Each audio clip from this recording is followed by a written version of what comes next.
Muy buenas tardes, amigos. Este es el programa Diálogos del Montonero. Bueno, en las noticias de los últimos días, en cada uno de los hechos y actos políticos, vamos a decirlo con absoluta claridad, está presente el asunto de la memoria de la reciente historia del Perú.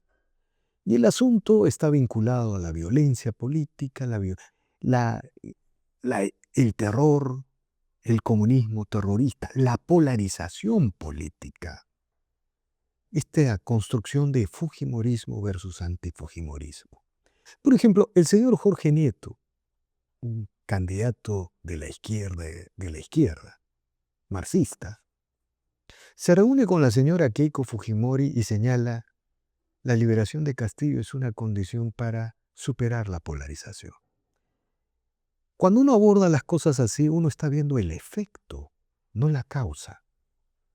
Porque en el Perú hubo una causa, una polaridad entre fujimorismo y antifujimorismo que explica estas 2 décadas de polarización, que explica incluso la victoria de los últimos 3 jefes de Estado elegidos por sufragio antes de la elección de la señora Keiko Fujimori.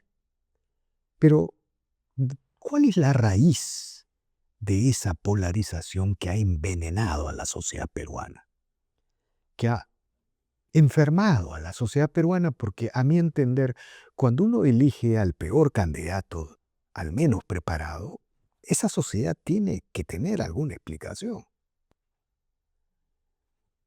Una de las causas de esta polaridad es la reflexión sobre la guerra contrasubversiva, el informe final de la Comisión de la Verdad, que estableció un mundo de buenos y un mundo de malos, y estableció una serie de interpretaciones en las cuales el terrorismo comunista, vamos a decirlo con absoluta claridad, fue pasado por agua tibia.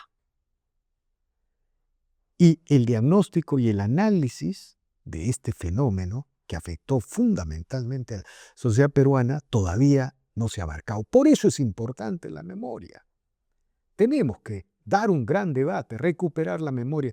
Y bueno, el día de hoy hemos invitado a nuestro amigo Sebastián Mendoza, quien ha publicado este libro, como ya hemos señalado recientemente, y este libro que se llama ¿Por qué fracasó Sendero? Y acaba de publicar un artículo en el diario El Comercio sobre las falacias de la Comisión de la Verdad, que ha causado un interesante debate. Bueno, por ese motivo lo hemos convocado y le decimos, buenas tardes, estimado Sebastián, gracias por la conversación. Muchas gracias, Vladimir, por tu invitación. Buenas tardes. La memoria está en todos lados, ¿no es cierto? Ya. ¿No? Sí. Es interesante porque en el caso del Perú, la gente cree que la memoria la escriben los vencedores. En el caso del Perú, la memoria fue escrita por los derrotados. Exactamente, Sendero Luminoso fue derrotado. Claro, y los amigos de Sendero Luminoso también fueron derrotados, pero han tenido influencia en la redacción de la memoria. ¿Ya? No quiero decir que eh, la memoria haya sido a favor del Sendero Luminoso. En ningún momento la Comisión de la Verdad critica el Sendero Luminoso, condena el Sendero Luminoso por el terrorismo, ¿no? Pero no guarda la misma calidad cuando va a hacer el análisis más bien de las causas sociales y políticas del fenómeno, ¿ya? Hoy día ya se sabe que las comisiones de la verdad son instrumentos políticos, no son solo instrumentos académicos, ¿ya? Son instrumentos políticos. Ya hay estudios sobre estos bien desarrollados, ¿ya?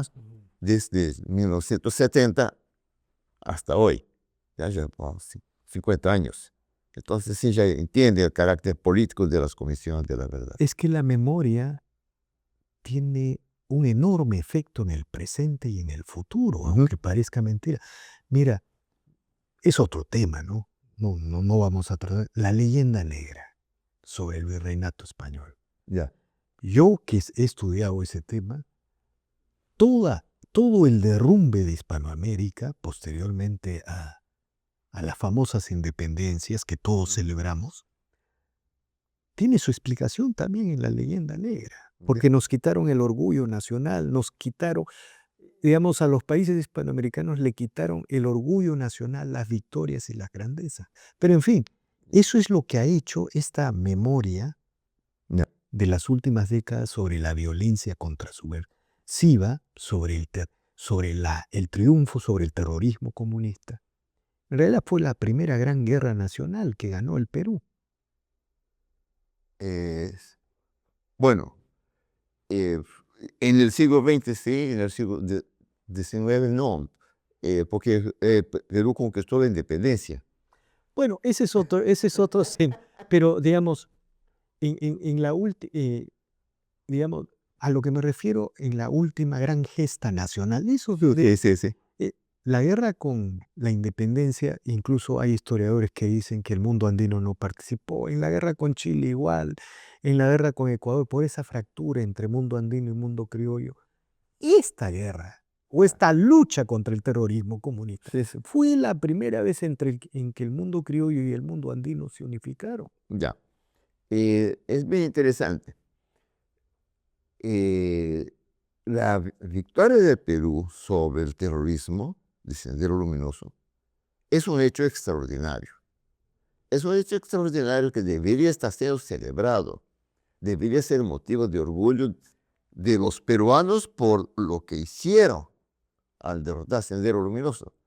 Es muy interesante porque lo hicieron desmilitarizando el conflicto. Exacto. ¿Ya? Siendo que la Comisión de la Verdad dice que al final se militarizó, lo que es falso. ¿Ya? Lo que se dio a partir del 88, 89 es un proceso de desmilitarización. ¿Ya? Es la incorporación de las rondas y comités de autodefensa y es el reforzamiento del papel de la inteligencia policial. ¿Ya? Esos dos factores, uno puede ver perfectamente en las gráficas, provocaron la reducción de las muertes en el conflicto con Sendero Luminoso. La gráfica es incuestionable. ¿Ya? La gráfica, la Comisión de la Verdad dispone de la gráfica, ¿no? El periodo de mayor violación de derechos humanos en el Perú fue el gobierno de Belaúnde, ¿ya? Pareciera que no, por lo que se cuenta en la historia. Por la narrativa. Pues sí, que se ha construido. Y después fue el gobierno de Alan García y finalmente en el gobierno de Fujimori se ha logrado una reducción dramática del número de muertos. ¿Ya? La otra cosa que me parece que es importante es de que esto fue hecho no con asesoría de gente de otro país. ¿Ya? Fue un aprendizaje. Fue un proceso de aprendizaje social e institucional que ha demostrado un nivel de inteligencia y de flexibilidad mental extraordinario. Yo me leí las teorías de guerra, ¿ya? Las de Galula, las de los ingleses y la cuarta generación que usa la Marina norteamericana. De los franceses también. El otro así es de Galula, él es el autor principal, ¿no? El argelino. Y el manual que desarrolló el ejército y que aplicó a partir del 88-89 está, en mi opinión, igual o mejor que cualquiera de esas teorías. Me atrevo a plantear una pregunta que puede ser muy hereje. La guerra contrasubversiva del ejército peruano fue una de las más democráticas de los países emergentes por el nivel de participación popular que hubo. Hago una comparación. El ejército colombiano está peleando más de medio siglo contra bolsones de guerrilla. Aquí, el nivel de participación ciudadana, como gusta hablar de izquierda, del campesinado, hizo que en menos de una década se destrozara una de las guerrillas terroristas más feroces de la historia. En realidad, a partir del momento que el ejército giró su doctrina y su estrategia de relación, ya que me parece clave, ya lo expliqué antes, pero vale la pena recordar, en donde el objetivo número 1 del ejército era proteger a la población. El objetivo número 2 era hacer la inteligencia local con la población. La tercera era derrotar a los terroristas. ¿Ya? Esa secuencia de prioridades del ejército ha permitido reducir dramáticamente el número de muertos en el conflicto. ¿Ya? Irlanda del 88 al 95, estamos hablando de 7 años. ¿Ya? Se despedazó las fuerzas de Sendero Luminoso. Claro que han habido otros factores. El trabajo de inteligencia del DIN, ¿ya? Que en 30 meses capturó a Guzmán y mapeó toda la estructura orgánica de Sendero. Una pregunta, ¿alguna vez Carlos Iván de Gregory era miembro de la comisión de la VTA y en una conferencia yo le escuché decir, si Sendero le hubiera tocado al ejército argentino, ellos hubieran lanzado la bomba atómica en los Andes? Pero el ejército, una linda frase, muy ilustrativa, ¿ya? Digamos, o sea, una frase, no es linda, estoy hablando mal, una frase muy reveladora, Ya. pero en el caso del ejército peruano era la institución más andina, incluso más mestiza que los partidos políticos. Mestiza, sí. Más mestiza que el empresariado nacional. Y eso entonces era el empresariado era el empresariado del Estado empresario, no era este empresario. Claro. No sé, Ahora sí, ahora es un empresario mestizo, luego de las reformas económicas de los 90, hay todo tipo de empresario. Pero él decía, porque Carlos Iván de Gregory, más allá de los egos ideológicos, los problemas, las confrontaciones ideológicas que hay que desarrollar con él, era un antropólogo que a veces tenía cosas brillantes. Entonces dijo eso. ¿Eso puede ajustarse a la verdad? Ya. La expresión es muy fuerte, pero yo creo que sí. Sí, no, es muy fuerte. Claro. Lo escuché a él señalar eso. Mira, el ejército peruano ha entendido la lógica de las comunidades y se adaptó a esa lógica. La lógica de las comunidades comenzó como una lógica de resistencia.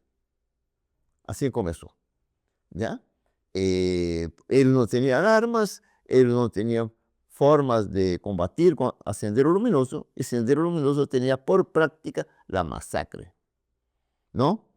La gente a veces no es consciente que Sendero Luminoso comenzó una guerra sin prisioneros. Es la forma más cruel de una guerra. Guerra sin prisioneros. En el enfrentamiento con Sendero Luminoso, si tú te rendías, te mataban. Se acababan las balas de la policía, era hombre muerto y muchas veces torturado antes de morir. ¿Ya? Bajo esas condiciones, los campesinos se han organizado en rondas y después en comités de autodefensa. Y no es que algunas comunidades han hecho gestos heroicos en la lucha contra el Sendero Luminoso. Son decenas de miles de campesinos que se han comportado de manera heroica luchando contra el Sendero Luminoso.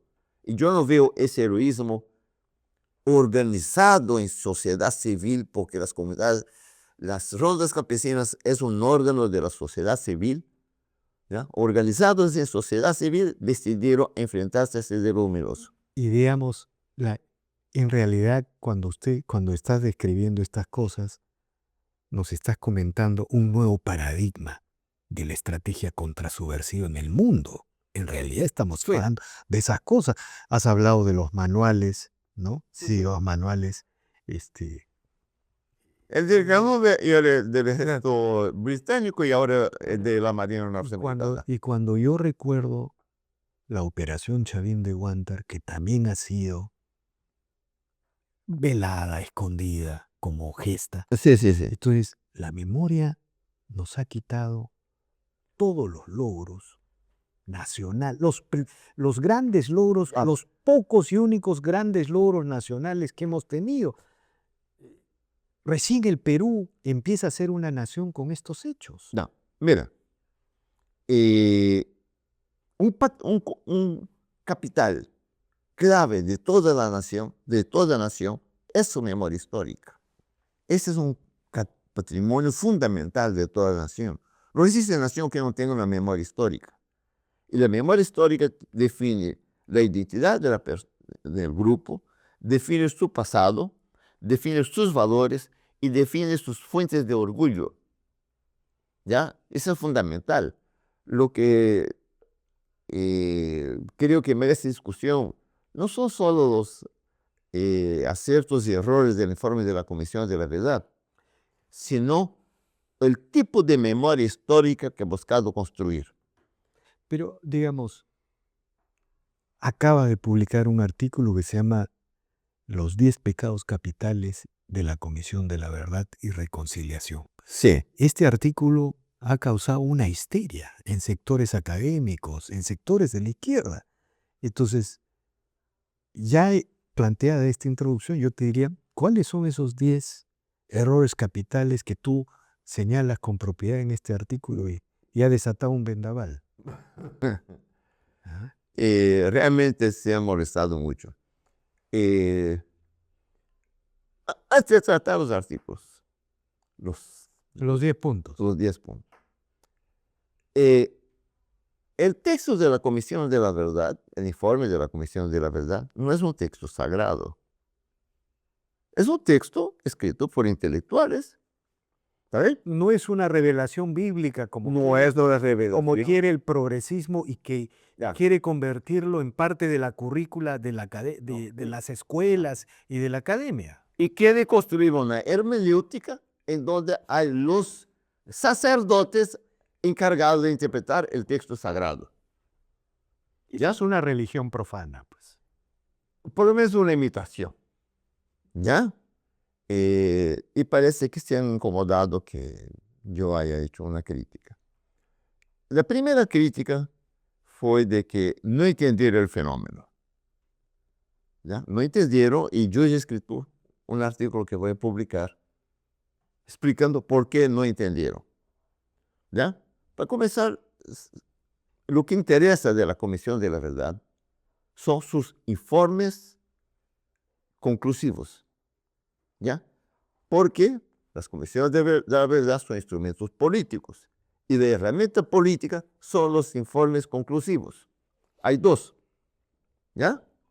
El más importante para el caso del Perú, en mi opinión, es conclusiones generales del informe de la Comisión de la Verdad. ¿Ya? Porque es el que deriva incluso recomendaciones. De ahí sale. ¿Ya? En ese informe, lo que dice, se afirma de que la causa principal del surgimiento del Sendero Luminoso eran las condiciones de desigualdad y de injusticia social que provocaron hasta la violencia. ¿Ya? Esto es algo que yo estoy dispuesto a defender donde sea de que es falso. ¿Ya? No ha habido relación entre el surgimiento del Sendero Luminoso y las condiciones de desigualdad y de injusticia. Sendero nació en Huamanga, fue un producto de la ilustración radical maoísta. ¿Ya?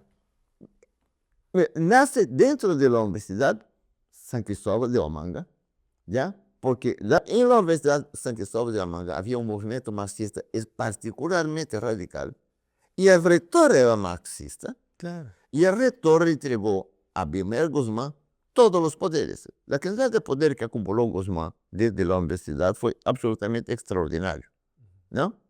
Pueden incluso no recordar todos, pero era académico, era jefe de estudios básicos, era responsable de recursos humanos, ¿ya? Uh-huh. Él pudo usar la universidad para, primero, adoctrinar profesores, ideologizar profesores, y después usar a los profesores para adoctrinar a la juventud a través de las escuelas. Ahora, eso es uno de los errores que señalas. ¿Podrías enumerar los siguientes errores para que nuestro público... Ya. El segundo que más me preocupa, no vamos a poder tratar todos, es lo siguiente. Si la causa principal de la violencia terrorista era la desigualdad social. ¿Ya? Entonces Sendero tenía motivos para rebelarse. ¿Ya? El Perú es un país que tiene muchas desigualdades. ¿Ya? Como todos los países. ¿Ya? Aquí un poco más porque tiene una cordillera en el centro del país que dificulta el costo de transporte de las mercancías. Si esto es verdad, ¿ya? Si es por las injusticias que surgió Sendero, ¿ya? Entonces hay un elemento de legitimidad en esta indignación de Sendero. Y la consigna central de Sendero era: la rebelión se justifica. ¿Ya? Y la placa que la Comisión de la Verdad pone al final habla de construir las condiciones de justicia que posibilite una paz duradera. Entonces está diciendo que la rebelión se justificaba. Entonces, en el fondo está reconociendo base moral para la lucha de Sendero. Ese punto de la debilidad de la Comisión de la Verdad, de cuestionar las bases éticas de Sendero Luminoso, me parece que es una deficiencia fundamental que ellos han tenido. Han criticado los crímenes, pero no han cuestionado las bases éticas. ¿Por qué? Porque varios de ellos compartían estas creencias de que la situación del Perú justificaba una rebelión. ¿Ya? Entonces dejaron esa... Mira, voy a explicar un poquito más. Todo movimiento violento necesita tener un sustento ético, porque necesita legitimarse socialmente. ¿Ya? Y esa base ética de Sendero solamente ha sido criticado en su accionar, no en su origen. Esto hoy día contribuye al desarrollo de Movadef. Movadef se basa en esa misma base ética, ¿ya? De que las injusticias justifican la rebelión. ¿Ya? Yo diría, desde el punto de vista moral, mi principal crítica a la comisión. De acuerdo. Muy rápidamente, porque, digamos, se nos va agotando el tiempo. Me gustaría que describieras los otros pecados capitales que le atribuyes Déjame mirar, a Castatoa. así me ayuda. ¿Ya? Mira,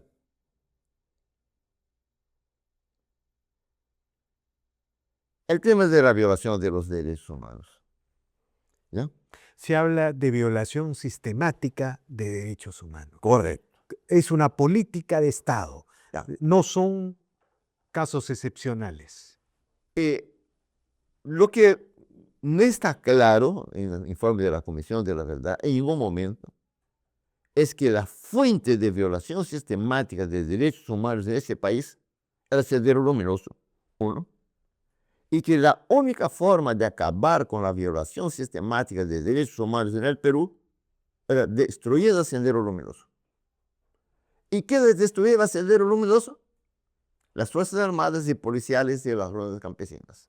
Y son ellos los que... Ellos son los que hicieron que el Perú se salvara de la violación sistemática de derechos humanos. Ellos merecen ese reconocimiento de haber acabado con esa violación sistemática de derechos humanos en este país. ¿Ya? ¿Cuántos miembros del ejército hoy día sufren persecuciones por acusación de violación de derechos humanos? Cuando se leen el informe de la Comisión de la Verdad dice que Sendero mató más que los militares. Pero ponen los dos en el mismo plano. ¿Ya? Y mató más, mató menos, los dos son parecidos. No. La Fuerza Armada era una fuerza responsable de defender la institucionalidad democrática en este país. ¿Ya? Y si tenía un agresor bélico atacando, tenía que atacar al agresor. Muchas de las muertes que ha provocado el ejército son muertes de senderistas. La Comisión de la Verdad no hace esa separación de manera clara. ¿Ya? Entonces, ese reconocimiento de las fuerzas que acabaron con la violación sistemática de derechos humanos no ha sido hecho por la comisión. De acuerdo, de ¿Ya? acuerdo. Bueno, y muchas gracias, estimado Sebastián. Tenemos que seguir profundizando estos temas, ¿no? En realidad estos temas son para varias sesiones, ¿no? Lo cierto es que estamos ante un reto descomunal, recuperar la memoria. Y el otro asunto final que quisiera pedirte es, ¿cómo hacemos para que se deje de considerar un informe oficial, una revelación sagrada, al informe de la Comisión de la Verdad? En realidad los países democráticos tienen varias interpretaciones Ya. sobre la reciente historia. Ya. La memoria es siempre un terreno de disputa, de interpretación y de hermenéutica. Yo dediqué mi libro a 3 personajes, ¿no? A 3 personajes. Primero, ya, a las víctimas. No podemos dejarlos en el olvido. Segundo, a los que vencieron al terrorismo, ¿ya? A las comunidades, a los soldados y a los policías. Y al gobierno de Alberto Fujimori que contribuyó a esto. Y cuarto, a las futuras generaciones, ¿ya? Lo que está en disputa es qué imagen de peruano los jóvenes van a construir con la memoria histórica que ha dejado la Comisión de la Verdad. En mi opinión, ahí la Comisión de la Verdad ha quedado en deuda con la nación, ¿ya? Ellos tenían que haber construido una memoria histórica que permitiera a la juventud peruana sentirse orgullosa de ser peruanos, ¿ya? Identificar los valores que permitieron la victoria contra el terrorismo, identificar las instituciones que lograron esto, identificar los hábitos y las prácticas que permitieron esa victoria. El informe de la Comisión de la Verdad no entrega nada de esto a las nuevas generaciones. De acuerdo. En mi opinión, es pobre. Muy agradecido, estimado Sebastián. Seguiremos conversando. Muchísimas gracias. No, gracias a ti. Gracias a ti, gracias a usted como corresponda. Somos amigos y por eso no estropeamos, Muy bien, ¿no? sí. Y ya nos veremos en siguientes sesiones. Bien amigos, esta ha sido una nueva edición de Diálogos del Montonero. No olvide de suscribirse al canal, deje su comentario. Así este proyecto avanza y se consolida. Muchas gracias.